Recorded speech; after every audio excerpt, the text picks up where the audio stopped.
2020 June 6 Thrissur ജില്ലയിലെ മണലിപ്പുഴയും കരുവന്നൂർ പുഴയും കുറുമാലിയും ശുചീകരിക്കാനുള്ള ഒരു വലിയ പദ്ധതിക്ക് പാണഞ്ചേരി പഞ്ചായത്തിൽ തുടക്കം കുറിച്ച ദിവസം. മണലും ചെളിയും നിറഞ്ഞ മണലിപ്പുഴ ശുചീകരിക്കുന്നതിനുള്ള ജലപ്രയാണ പദ്ധതിയുടെ ഉദ്ഘാടനം കണ്ണാറ മണലിപ്പുഴയോരത്ത് വെച്ച് നടന്നത് അന്നാണ്. പദ്ധതി ആരംഭിച്ചതോടെ 2018 ഇനി ആവർത്തിക്കില്ലെന്ന പ്രതീക്ഷയും ഉറപ്പുമായിരുന്നു അന്ന് പാണഞ്ചേരി പഞ്ചായത്തിലെ ജനങ്ങൾക്ക്.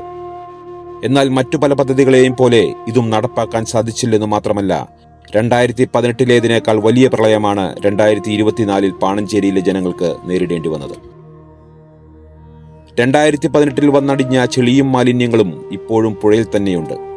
ഒരു പതിറ്റാണ്ട് മുമ്പ് പുഴയിലേക്ക് വീണ വലിയ മരങ്ങൾ പോലും ഇപ്പോഴും പുഴയിലെ മണ്ണിനടിയിലുണ്ടെന്ന് നാട്ടുകാർ പറയുന്നു.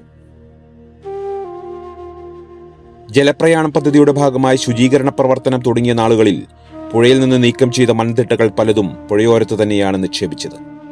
അടുത്ത മഴയ്ക്ക് തന്നെ ഇവ വീണ്ടും പുഴയിലെത്തി. തടയണകളെല്ലാം ചെളിയും മണ്ണും നിറഞ്ഞ് നികന്നു കഴിഞ്ഞു. മലയോര ഹൈവേ നിർമ്മാണത്തിന്റെ ഭാഗമായി പൊളിച്ചു നീക്കിയ കരിങ്കല്ലും കോൺക്രീറ്റ് അവശിഷ്ടങ്ങളും ഉൾപ്പെടെ കണ്ണാറപ്പുഴയിൽ തള്ളിയിട്ട് മാസങ്ങളായി. പുഴയുടെ ഒഴുക്ക് തടയാനും ഗതി മാറാനും ഇടയാക്കുന്ന തരത്തിലുള്ള മാലിന്യ കൂമ്പാരമാണ് ഇപ്പോൾ മണലിപ്പുഴയിലുള്ളത്.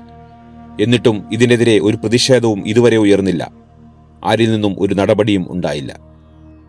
ദീർഘവീക്ഷണമില്ലാതെയുള്ള കണ്ണാറയിലെ പുതിയ പാലത്തിന്റെ നിർമ്മാണവും കണ്ണാറ കമ്പനിപ്പടി തുടങ്ങിയ പ്രദേശങ്ങളിൽ വെള്ളക്കെട്ട് ഉയരുന്നതിന് കാരണമായിട്ടുണ്ട്. പഴയ പാലത്തേക്കാൾ ഉയരം കുറച്ചാണ് പുതിയ പാലം നിർമ്മിച്ചതെന്നും നാട്ടുകാർ ചൂണ്ടിക്കാട്ടുന്നു.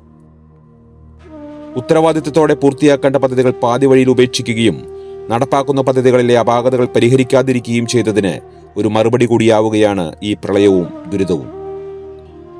ഇനിയെങ്കിലും ഉത്തരവാദിത്തപ്പെട്ടവരുടെ കണ്ണു തുറന്ന് പുഴയിലടിഞ്ഞുകൂടിയ ചെളിയും മണ്ണും നീക്കം ചെയ്തില്ലെങ്കിൽ മണലിപ്പുഴയോരം താമസയോഗ്യമല്ലാതായി മാറുമെന്ന കാര്യത്തിൽ സംശയമില്ല.